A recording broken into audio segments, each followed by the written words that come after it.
नाजरीन आदाब। मुअर्रिखा 15 फरवरी 2024 मुताबिक 4 शाबान मुअज़्ज़म 1445 हिजरी के अवधनामा वाइस एडिशन में आपका खैर मक़दम है। पेश खिदमत है अवधनामा में शाये खास खबरों की तलख़ीस। वज़ीर आज़म नरेंद्र मोदी ने बुध को वसंत पंचमी के दिन मुत्तहिदा अरब इमारात के अबूधाबी में नौ तामीर शुदा पहले हिंदू मंदिर का इफ्तिताह किया।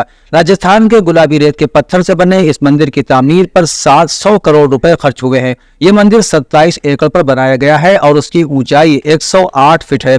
अपने बेमिसाल फन तामीर और शान शौकत की वजह से ये मंदिर पूरी दुनिया की तवज्जो अपनी तरफ खींच रहा है। वज़ीर आज़म मोदी ने इस मंदिर में पूजा की और आरती में भी हिस्सा लिया। वाज़ेह है कि हिंदू मंदिरों में जानवरों और परिंदों की नक्शो निगार नहीं बनाए जाते, लेकिन खलीजी मुल्क को मद्देनजर रखते हुए इस मंदिर की दीवारों के पत्थरों पर ऊंट और कौमी परिंदे उकाब को भी नक्श किया गया है। इस मंदिर में भगवान शिव और उनके खानदान के अफराद की मूर्तियों के साथ साथ राधा कृष्ण, सीताराम, भगवान जगन्नाथ और तिरुपति बालाजी की मूर्तियां भी नस्ब की गई हैं। उत्तर प्रदेश के वजीर आला योगी आदित्यनाथ ने कहा है कि डबल इंजन की हुकूमत खवातीन की सिक्योरिटी और एहतराम के लिए पूरी तरह से कमर बस्ता है और अप्रैल से हुकूमत वजीर आला कन्या सुमंगला स्कीम की रकम को फी उम्मीदवार 15,000 से बढ़ाकर 25,000 रुपए करने जा रही है। वजीर आला ने बुध को गोरखपुर के खाद फैक्ट्री कम्प्लेक्स में बसंत पंचमी के त्योहार पर 1000 जोड़ों की इज्तिमाई शादी की तकरीब से खिताब करने के बाद 252 करोड़ रुपए के 91 तरक्याती मंसूबों का इफ्तिताह किया। प्रोग्राम में वजीर आला ने कहा कि 2014 में पीएम मोदी ने आधी आबादी की हिफाजत, इज्जत और खुद इन्हिसारी के लिए बेटी बचाओ बेटी पढ़ाओ मुहिम शुरू की थी और आज मरकजी और रियासती हुकूमत की सतह पर बेटियों को बचाने और उन्हें आगे बढ़ाने के लिए कई स्कीमें चलाई जा रही हैं।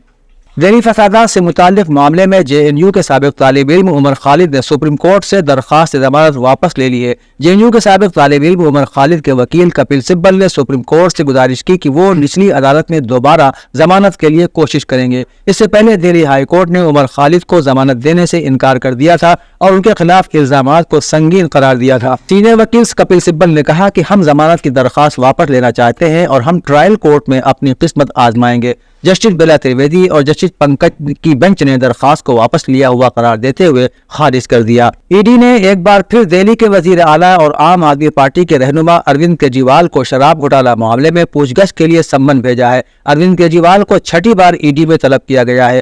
काबिल जिक्र है कि इस मामले में आम आदमी पार्टी के कई लीडर पहले ही जेल में हैं। मनीष सिसोदिया जो केजरीवाल की हुकूमत में नायब वजीर आला थे, तवील अरसे से जेल में हैं और राज्यसभा के रुकन संजय सिंह भी जेल में जा चुके हैं। दिल्ली के सीएम अरविंद केजरीवाल ईडी के कई सम्मन के बाद भी जांच एजेंसी के सामने पेश नहीं हो रहे हैं। हाल ही में ईडी ने इस सिलसिले में अदालत से भी रुजू किया था। उत्तराखंड हाई कोर्ट ने हल्द्वानी के बनफूलपुरा के मुबैना मलिक के बाग से तजावुजात हटाने के मामले की समाअत करते हुए बुध को हुकूमत से कहा कि वो 10 मई तक अपना जवाब दाखिल करे। इस मामले को चैलेंज करते हुए मलिक के बाग के रिहायशी सफिया मलिक ने कहा कि हुकूमत की जानिब से तजावुजात हटाने का इक़दाम गलत है। हुकूमत ने PPP के तहत कोई कार्रवाई नहीं की। कांग्रेस लीडर और एडवोकेट सलमान खुर्शीद ने दरखास्त गुजार की तरफ से पेश होते हुए कहा कि उन्हें सुनने का मौका भी नहीं दिया गया। तजावुजात हटाने के हवाले से जारी किया गया नोटिस गलत है। फरीकैन को सुनने के बाद अदालत ने हुकूमत को 10 मई तक इस मामले में जवाब देने की हिदायत की है।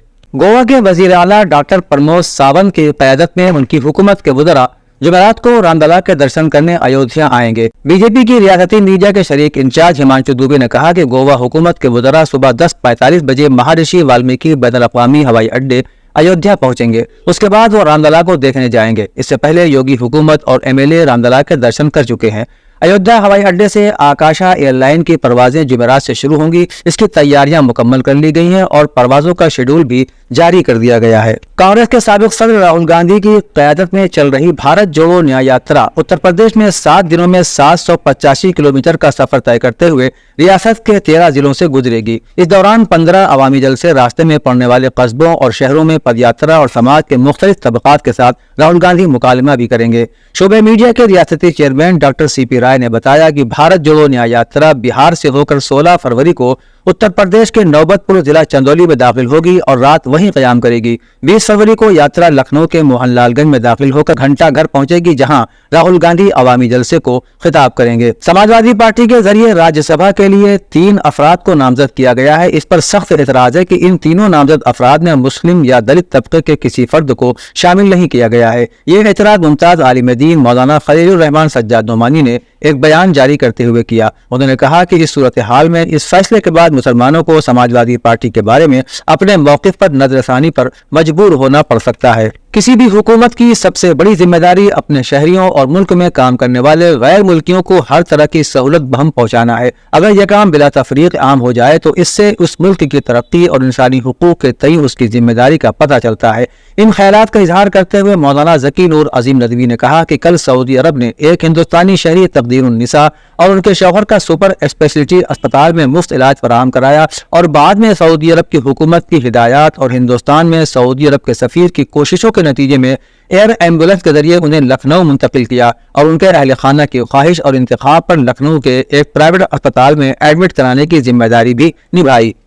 69,000 اسسٹنٹ ٹیچر بھرتی کے ریزرویشن متاثرہ امیدواروں نے منگل کی صبح مال ایونیو واقع بیسک تعلیم وزیر سندیپ سنگھ کے مکان پر دھرنا اور مظاہرہ کیا اور 6,800 عہدوں پر تقرری کا مطالبہ کرتے ہوئے نعرے بازی کی۔ تقریباً 1 گھنٹے سے زیادہ وقت تک چلے مظاہرے کے بعد پولیس نے ریزرویشن متاثرہ امیدوار کو بس میں بٹھا کر ایکو گارڈن بھیج دیا۔ ریزرویشن متاثرہ امیدوار اب سے 8 دن پہلے بیسک تعلیم وزیر سے اس سلسلے میں ملے تھے۔ تب بیسک تعلیم وزیر نے انہیں یقین دلایا تھا کہ ریزرویشن متاثرہ امیدواروں کو انصاف دلایا جائے گا، لیکن 8 دن سے زیادہ وقت کے گزر جانے کے بعد تقرری دینے کے سلسلے میں محکمہ بیسک تعلیم کے ذریعے کوئی بھی دلچسپی نہیں دکھائی گئی۔ اودھنامہ کے جہانما صفحے کے مطابق سابق وزیر اعظم اور مسلم لیگ کے سربراہ نواز شریف نے اپنی بیٹی مریم نواز کو پنجاب کے وزیر اعلیٰ کے عہدے کے لیے نامزد کیا ہے۔ وہ صوبے پنجاب کی پہلی خاتون وزیر اعلیٰ ہوں گی۔ ان کی پارٹی پاکستان کے اس بڑے صوبے میں سب سے بڑی پارٹی کے طور پر ابھری ہے۔ تحریک انصاف پارٹی کے آزاد امیدواروں نے زبردست کامیابی کا مظاہرہ کیا اور 125 سیٹوں پر قبضہ کیا، لیکن اس جماعت کے ساتھ آزاد یا دوسری جماعتوں کے امیدوار جانے کو تیار نہیں ہیں، اس لیے حکومت سازی میں ان کے لیے فی الحال دشواریاں برقرار ہیں۔ عالمی جشن زمیندار کربلا بین الحرمین کربلا مقدسہ عراق میں گزشتہ برسوں کی طرح امسال بھی سلونی انٹرنیشنل ٹرسٹ ہندوستان کی جانب سے 5 شعبان المعظم مطابق 16 فروری 2024 کو بین الحرمین کربلا مقدسہ میں منعقد ہوگا۔ ماہ شعبان المعظم نواسہ رسول حضرت امام حسین علیہ السلام، کربلا کی خاتون حضرت زینب الکبریٰ، سید الساجدین حضرت امام زین العابدین علمدار کربلا حضرت ابا الفضل عباس اور حضرت علی اکبر علیہ السلام کا ماہ ولادت ہے۔ ان برگزیدہ شخصیات نے حق و انسانیت اور پرچم اسلام کی سربلندی کے لیے تاریخ بشریت میں سب سے بڑے اور صبر آزما کردار و عمل کا مظاہرہ کیا۔